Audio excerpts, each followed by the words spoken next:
हरे कृष्णा। सभी का स्वागत है। भगवत गीता का सुंदर पाठ चल रहा है। श्री कृष्ण हमें दिव्य ज्ञान दे रहे हैं, ऐसा ज्ञान जो किसी और शास्त्र में मिलना बड़ा ही दुर्लभ है। तो भगवान श्री कृष्ण हमें इतना सुंदर ज्ञान ऐसे दे रही हैं कि हमें अपना जीवन कैसे व्यतीत करना चाहिए, हमारे जीवन में किस तरह की कठिनाइयाँ आती हैं या किस तरह की परिस्थितियाँ आती हैं और उनसे हमें कैसे टैकल करना है, कैसे उनसे निपटना है। ये श्री कृष्ण हमें पग पग पर चलने का रास्ता बता रहे हैं कि हमें अपना हर स्टेप कैसे आगे बढ़ाना चाहिए ताकि हमारे दुखों का अंत हो। तो कल भगवान श्री कृष्ण हमें क्या बताया था? भगवान ने कहा था कि मुक्ति की तरफ आगे कैसे बढ़ा जा सकता है। जो व्यक्ति भगवत विद्या प्राप्त कर लेता है वह मोहग्रस्त नहीं रहता, जो मोहग्रस्त नहीं रहता वह अपने आप में संतुष्ट रहता है और भगवान का चिंतन करता रहता है, भगवान की भक्ति करता रहता है। उसके साथ ही भगवान कहते हैं कि बुद्धिमान मनुष्य कभी भी दुखों के कारणों को जानने का प्रयास नहीं करता, वह भौतिक भोगों के प्रति आसक्त नहीं होता, इंद्रिय तृप्ति में वह आसक्त नहीं होता, बल्कि वह भक्ति में आसक्त रहता है। तो वह यह जानने की कोशिश ही नहीं करता कि मेरे पास ये दुख क्यों आ रहे हैं, क्योंकि उसको पता है कि ये सृष्टि का चक्र चलता है, ये कर्म का चक्र चलता है, मैंने जैसा किया होगा वैसे ही मैं भोग रहा हूँ। तो वह ना ही सुख प्राप्त करने की इच्छा करता है, न ही वह दुख से विचलित होता है, वह सेम रहता है हर सिचुएशन में। और इस तरह का मनुष्य भगवत धाम की तरफ अग्रसर होता है, ऐसा श्री कृष्ण कह रहे हैं। तो अब आगे बढ़ने से पहले भगवान की छोटी सी वंदना कर लेते हैं, उसके बाद गुरु महाराज की वंदना करेंगे, फिर हम पाठ शुरू करेंगे। हरे कृष्णा। श्री कृष्ण गोविंद हरे मुरारी, हे नाथ नारायण वासुदेवा। श्री कृष्ण गोविंद हरे मुरारी, हे नाथ नारायण वासुदेवा। श्री कृष्ण गोविंद हरे मुरारी, हे नाथ नारायण वासुदेवा। श्री कृष्ण गोविंद हरे मुरारी, हे नाथ नारायण वासुदेवा। तुम हो प्रभु मैं हूँ तेरा पुजारी, हे नाथ नारायण वासुदेवा।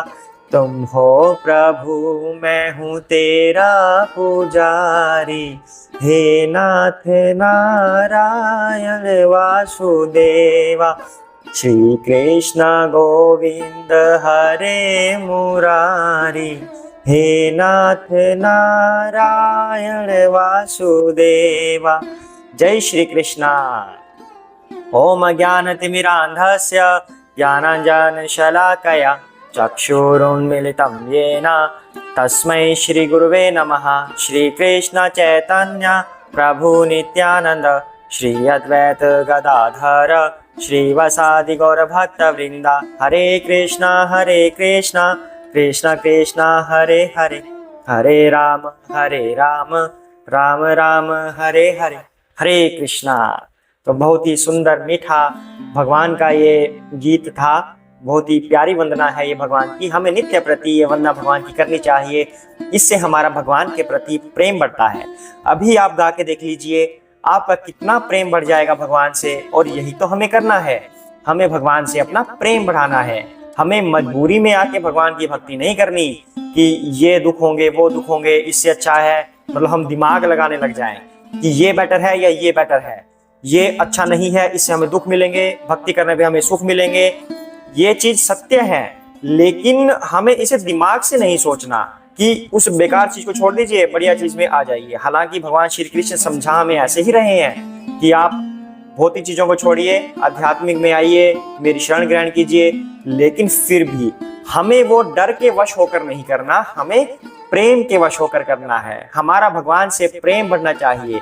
इस तरह का गीत सदा भगवान से हमारा प्रेम बढ़ाता है। आप गाकर देखिए, अभी की अभी आपका प्रेम कैसे हो जाएगा, आपकी आंखों से आंसू आने लगेंगे अगर आप ये गीत अपने मन से गाएं। हरे कृष्णा। चलो आगे बढ़ते हैं हम। भगवान श्री कृष्ण अब आगे क्या बता रहे हैं हमें भगवद गीता में। श्लोक नंबर 23, अध्याय 5 का श्लोक 23। शक्नोति इह एव यः सोढुं प्राक्शरीर विमोक्षणात् काम क्रोधोद्भवं वेगम सह युक्ता सा सुखी नरः। हरे कृष्णा। यदि इस शरीर को त्यागने के पूर्व कोई मनुष्य इंद्रियों के वेगों को सहन करने तथा इच्छा एवं क्रोध के वेग को रोकने में समर्थ होता है तो वह इस संसार में सुखी रह सकता है। हरे कृष्ण। अब भगवान ने यहाँ पर सुखी रहने का मूल स्रोत बता दिया है कि कैसे हम सुखी रह सकते हैं। अब हम इच्छा कर रहे हैं कि मेरे पास ये होना चाहिए, मेरे पास गाड़ी होनी चाहिए, और उन इच्छाओं की पूर्ति हो नहीं रही है, तो क्या होगा? हम दुखी हो जाएंगे। और हमारे दुख का कारण वास्तव में है भी यही कि हमने एक्सपेक्टेशंस, हमने आशाएं बहुत जगह रखी हैं अपने मन में कि मैं ये कर दिखाऊंगा, मैं ये बन जाऊंगा।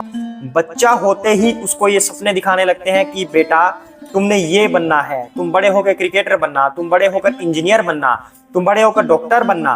तो क्या होता है, उसके मन में वो सपने जागृत होने लगते हैं, उसकी इच्छाएं प्रबल होने लगती हैं। और जब उसे लगता है कि वह इन इच्छाओं को पूर्ण करने में समर्थ नहीं पा रहा अपने आप को, तब वह दुखी रहने लगता है। यही तो हो रहा है संसार में। हम इच्छाएं ज्यादा कर लेते हैं, इतनी इच्छाओं की आवश्यकता नहीं है। हमें भरण पोषण ही तो करना है अपना, और भरण पोषण के लिए हमें बहुत ज्यादा चिंता करने की आवश्यकता नहीं होती। हम थोड़ी मेहनत से भी अपना भरण पोषण कर सकते हैं और भगवान की भक्ति में लीन रह सकते हैं। हमारा वास्तविक उद्देश्य तो यही है ना कि भगवान की सेवा करनी है। अब जैसे हमने अभी ये गीत गाया था, ये गीत गाते गाते हमें प्रेम अश्रुओं का जल आने लगा था। ये गीत गाते गाते हमारे अंदर से प्रेम अश्रुओं का जल आने लगता है। वो क्यों आने लगता है? क्योंकि हम उस परमात्मा के एक अंश हैं जो उनसे अलग होकर इस पृथ्वी पर निवास कर रहे हैं। जब हमें उनकी याद आती है, हमारे परमात्मा के श्री कृष्ण की याद आती है, तो हमारा ये अंश भावुक हो जाता है। इस वजह से हमें भगवान को याद करने पर आंसू आते हैं। ये बात जान लीजिए। दूसरे और भी कारण होते हैं, भौतिक कारण भी होते हैं, लेकिन अगर कोई भौतिक कारण ना हो तो आंसू आने का यही कारण होता है कि उन परमात्मा का एक अंश हम हैं, और जब उनकी याद आती है तो हमारा दिल भर आता है। तो इच्छाएं क्यों करें फिर हम? हमें तो उन्हीं के पास जाना है ना, जहां से हम आए हमें उन्हीं के पास जाना है। तो ये भौतिक इच्छाएं हम क्यों करें जो कुछ समय के लिए हमें मिल जाएंगी? मान लो ये इच्छाओं की पूर्ति हो भी गई तो कुछ समय के लिए मिलेगा, ये फिर छूट जाएगा। तो इसलिए भगवान कहते हैं कि ये इच्छाएं ही हमारे दुखों का कारण है। अगर हम इन इच्छाओं पर स्ट्रोंग हो जाएं, इन इच्छाओं पर विजय पालें, तो फिर हम सुखी रहेंगे। हमारे दुख का कोई कारण नहीं बचेगा। अगर हमें कार मिलती है तो ठीक है, नहीं मिलती तब भी ठीक है, मैं बस में चला जाऊंगा। मंदिर ही तो जाना है भगवान की सेवा करने, कार में नहीं जा सका तो बस में चला जाऊंगा। मुझे आइसक्रीम नहीं मिली तो कोई बात नहीं, मैं रोटी खा लूंगा, चपाती खा लूंगा, मैं सब्जी खा लूंगा। मुझे पनीर की सब्जी नहीं मिली, कोई बात नहीं, मैं दाल की सब्जी खा लूंगा भगवान को अर्पित करके। तो इस तरह से अगर इंसान अपनी इच्छाओं को काबू कर लेता है, अपनी इंद्रियों को वश में कर लेता है, तब वह पूर्ण सुखी रह सकता है, क्योंकि वह हर समय अपने अंदर आनंद का अनुभव करेगा। दूसरा भगवान यहाँ पर बता रहे हैं कि क्रोध पर विजय अगर हम पालें, अगर इच्छाओं की पूर्ति हमारी ना हो, तब आमतौर पर क्या होता है, हमारे अंदर क्रोध उत्पन्न होता है कि मैं ये नहीं कर पाया, मैं वो नहीं कर पाया, उसकी वजह से ऐसा हुआ, उसने मुझे ऐसा नहीं करने दिया, या कुछ भी कारण हो, क्रोध आ जाता है इंसान के अंदर। अगर इच्छाओं पर कंट्रोल कर लिया तब क्रोध आएगा ही नहीं, और जब क्रोध नहीं आएगा तो हमारा मन शांत रहेगा। पहले भी कुछ अध्यायों में हमने ये बात की थी कि जो इच्छाएं जागृत होती हैं वो क्यों होती है? वो इंद्रिय तृप्ति की वजह से होती है, डिमांड्स ऑफ सेंसेस की वजह से होती है कि हमारी इंद्रियां कुछ ना कुछ हमसे मांगती हैं, और जब वो हमसे कुछ मांगती हैं तो हमारी इच्छा जागृत होती है कि आंख रूपी इंद्री को हमें कोई सुंदर दृश्य दिख जाए, नाक रूपी इंद्र को हमें किसी इत्र की खुशबू सूंघने को मिल जाए, जीवा को कुछ अच्छा टेस्टी स्वाद सा हमें कुछ मिल जाए खाने को। इस तरह से ये हमारी इंद्रियां हैं जो हमें कुछ ना कुछ हमसे मांगती रहती हैं। अगर हमने उनकी डिमांड पूरे करने की इच्छा जागृत कर ली, तब से प्रॉब्लम शुरू हो जाती है।